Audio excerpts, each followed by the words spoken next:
We already know that Mercury is in retrograde, and I guess it's backing up into another sign Even now? worse. Not bad enough that it was in Cancer for the first half of the retrograde. Now, Tuesday it backs into Gemini, so it changes where the miscommunication is going to go on in everybody's lives. So I thought I would give them a heads up so they could know what to expect for Geminis.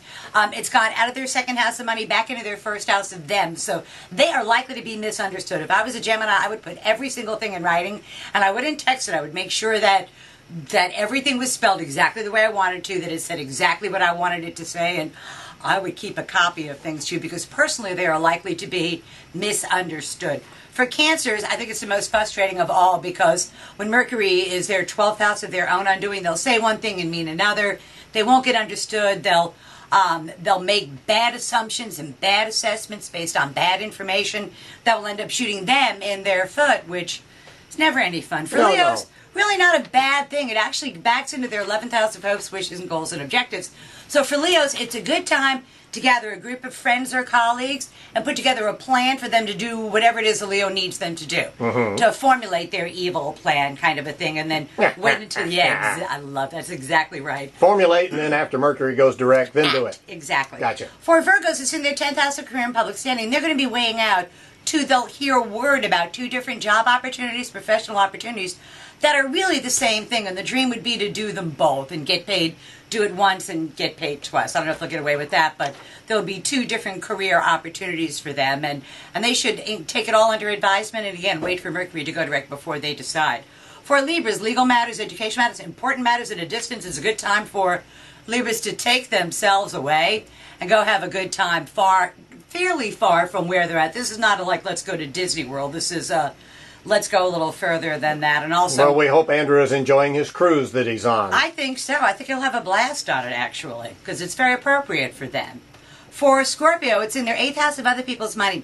And I think this is a difficult placement as well, because you think you have a resource that you're going to go ahead and exploit or use, and it turns out that resource gets taken away from you, which can be very, very confusing. So that's the quintessential do not count your chickens until they've hatched kind of a transit. For Sagittarians, it's in their 7th house of partners. Sagittarians give it up. No matter what you say, no matter what you do, you're not going to be right with your partner. You need to just look at your partner and go, okay, whatever it is you want, I will go ahead and do it, because you can't argue your way out of it. There are way too many points against you. So the best thing for either sex of Sagittarius to say is, yes, dear. For Capricorns, again, this is a 2 jobs. They're going to be asked to do 2 jobs.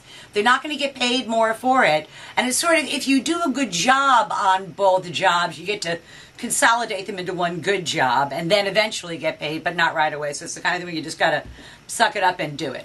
And not complain about it. For Aquarians, fun, fun, fun, fun, fun. If I was going to have Mercury retrograde somewhere, I'd want it to be in my 5th house of amusements, pleasure, sports, children, having a good time, because it's the kind of good time you can do it again and again, which I think is very cool. It's the kind of thing where a lottery guy wins the lottery and then 2 weeks later wins another lottery. You go, that's not fair, but that's how it rolls. For Pisces, in their 4th house of home, they really need to clean things up at home. They need to have a really clear understanding of everybody's obligations at home, because it's really kind of muddy right now. And they need to make sure that they are clear in communicating what they want and what they need at home. For Aries, it's in their 3rd house of day-to-day living. This is the kind of thing where they do out and back. The hardest thing for an Aries to do over the next 3 weeks or so is not to trip over themselves and not to do things 2 or 3 times until they finally get it right. It's the make sure you only do 1 trip when you do something. For Taurus is the last sign.